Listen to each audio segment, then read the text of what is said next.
इन दिनों हम देख रहे हैं प्राय प्रतियोगी परीक्षाओं की तैयारी कर रहे विद्यार्थियों में तनाव तेजी से बढ़ रहा है।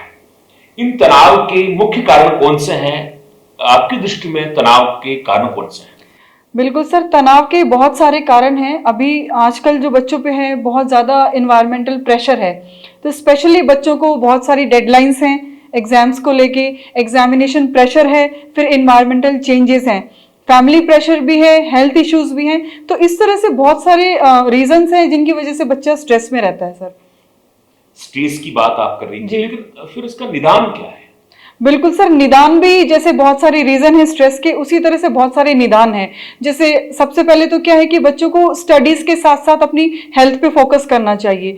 मैं ये कहूंगी कि स्टडीज है वो सेकंड नंबर पे है, प्रायोरिटी क्या है, हेल्थ है। अगर मेंटली और फिजिकली बच्चा बैलेंस रहेगा तो स्टडीज में बहुत अच्छा आउटपुट देगा। इसके लिए बच्चे को क्या करना चाहिए, प्रॉपर टाइम मैनेजमेंट करना चाहिए, कुछ फिजिकल एक्टिविटीज करनी चाहिए, और अपने किसी से बात कर लेनी चाहिए। फैमिली मेंबर्स हो सकते हैं, आपके इंस्टीट्यूट के टीचर्स हो सकते हैं, मोटिवेशनल आपके जो इन्वायरमेंट के लोग हैं वो हो सकते हैं, और इस तरह की डिफरेंट एक्टिविटीज, कुछ रिक्रिएशनल एक्टिविटीज भी बच्चे कर सकते हैं। तो इन सब चीजों के कॉम्बिनेशन से ही वो स्ट्रेस से बाहर निकलेंगे सर। जी, बहुत अच्छी बात आपने बताई। टाइम मैनेजमेंट होना बहुत जरूरी है। मैडम, आप बताइएगा कि टाइम मैनेजमेंट कैसे करें?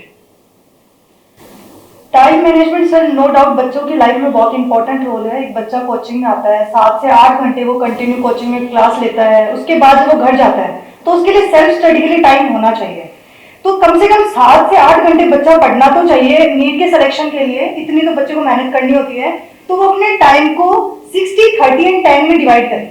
60 वाले पार्ट के अंदर वो जो उनको क्लास में पढ़ाया गया है, जो थ्योरी पोर्शन हुआ है उसको कवर करें। 30 वाले पोर्शन में वो प्रैक्टिस करे, क्वेश्चंस प्रैक्टिस करे। जितनी ज्यादा क्वेश्चन प्रैक्टिस करेगा टॉपिक और भी अंडरस्टैंड करेगा। जो 10% पार्ट है उसमें वो रिवीजन करे। वो ठीक है, लेकिन चूंकि कोचिंग से जब वो स्टूडेंट अपने घर जाता है तो उन्हें सेल्फ स्टडी करनी पड़ती है, तो सेल्फ स्टडी कैसे करें? बिल्कुल सर, सेल्फ स्टडी बच्चा अगर कोचिंग से जा रहा है घर पे तो वो थका हुआ भी होता है, बहुत सारे डिस्ट्रैक्शन उसके साथ होते हैं, एनवायरनमेंट भी काफी डिस्टर्ब करता है। तो जो आइडियल इंस्टीट्यूट होना चाहिए एक्चुअली इसके लिए, जिसके अंदर बच्चा क्लासेस के अलावा बिना डिस्ट्रैक्शन के पढ़ाई कर सके, लाइक हम बोल सकते हैं लाइब्रेरी होनी चाहिए। तो वो कोचिंग में आए, जैसे आयाम अकेडमी है, लाइब्रेरी प्रोवाइड करवाती है, आप वहां आए, वहां पे आप पढ़ाई करें बिना डिस्ट्रैक्शंस के।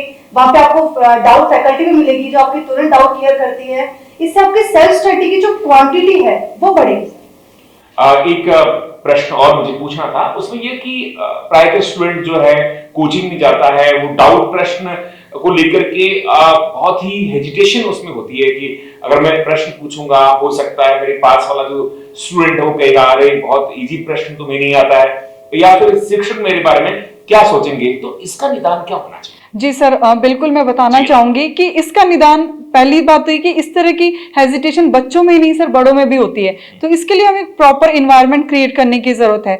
तो जैसे मैं बताऊंगी कि आइडल इंस्टीट्यूट की बात जैसे मैम ने भी बताई है, तो सेम इसी तरह से आयाम में क्या किया जाता है कि एक डाउट काउंटर का हमने फैसिलिटी प्रोवाइड करी है। तो सुबह 9 बजे से लेकर शाम को 7 बजे तक टीचर्स वहां रहते हैं। तो बच्चा अगर क्लास में कंफर्टेबल नहीं है तो वो उन टीचर्स के पास आए, अपने बेसिक्स जो भी डाउट है वो डेली के डेली उनसे पूछे और क्लियर करे सर। इससे उसका कॉन्फिडेंस धीरे धीरे रेज होगा। वहां पे बहुत गैदरिंग भी नहीं होगी, बहुत स्मॉल स्ट्रेंथ होगी, तो बच्चा आराम से टीचर से 1-on-1 डिस्कशन कर सकता है सर। एक विद्यार्थी के सामने एक बड़ी समस्या भी आती है, कोई टाइम टेबल बनाते हैं, हमने भी बचपन में बनाए हैं, लेकिन ये 2-3 दिन बाद में हम फॉलो नहीं कर पाते हैं। तो इसको कैसे फॉलो करें और इसमें जो अड़चने आती हैं उनको कैसे दूर करें?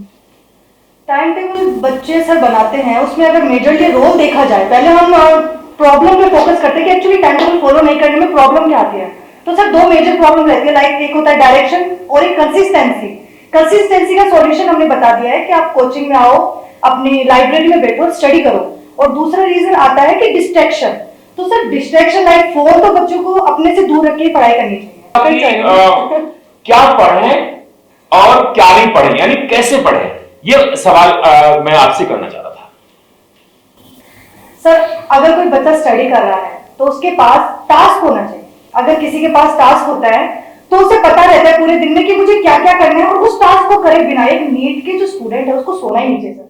जब तक उसका टास्क कंप्लीट नहीं हो जाए, और उसकी तरफ ही उसे एक्चुअली उसका जो इंटरेस्ट है वो टास्क की तरफ ज्यादा होना चाहिए, अदर चीजों की तरफ ना होके। जी। एक प्रश्न मैडम आपसे है जी बिल्कुल सर। कि योग का जीवन में क्या महत्व है और क्या एक विद्यार्थी के लिए योग जरूरी है? सर मैं इस चीज को, आपके सवाल को इस तरह से जोड़ना चाहूंगी कि नीट और जेई के स्टूडेंट्स की जैसे हम जी। बात कर रहे थे, तो बच्चा क्या कि बहुत प्रेशर में है, उसके पास पुअर टाइम मैनेजमेंट है, जो कि मैम भी डिस्कस कर रहे थे। तो इस दौरान बच्चे को क्या करना चाहिए कि वो स्ट्रेस रिलीफ हो और उसका रिजल्ट का आउटपुट ज्यादा है।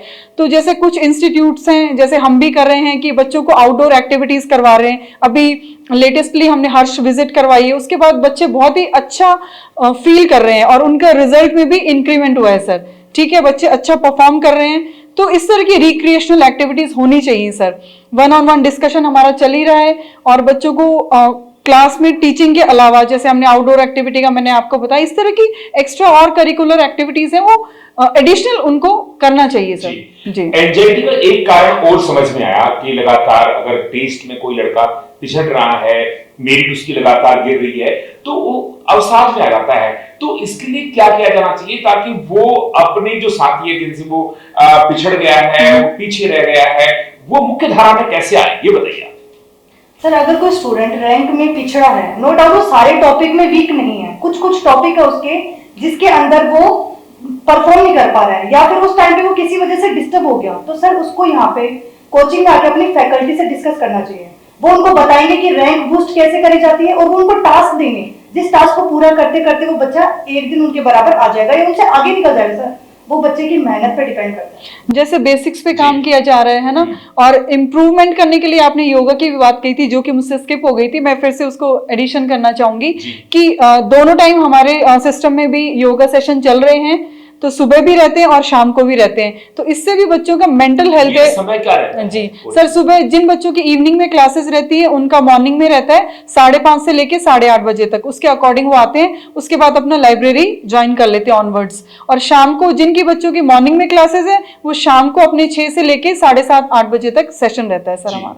बहुत बहुत धन्यवाद। आप हमारी चर्चा हुई जिसमें जो प्रतियोगी परीक्षाओं की तैयारी कर रहे हैं उनमें तनाव के कारण और निदान, और किस तरह से क्या पढ़ें, कैसे पढ़ें, टाइम मैनेजमेंट जैसे विषयों पर आज हमने चर्चा की। हमारे स्टूडियो में पधारी हैं पूनम चौधरी, जो कि आयाम कोचिंग में आप प्रबंधक के पद पर हैं। आपका एक बार धन्यवाद।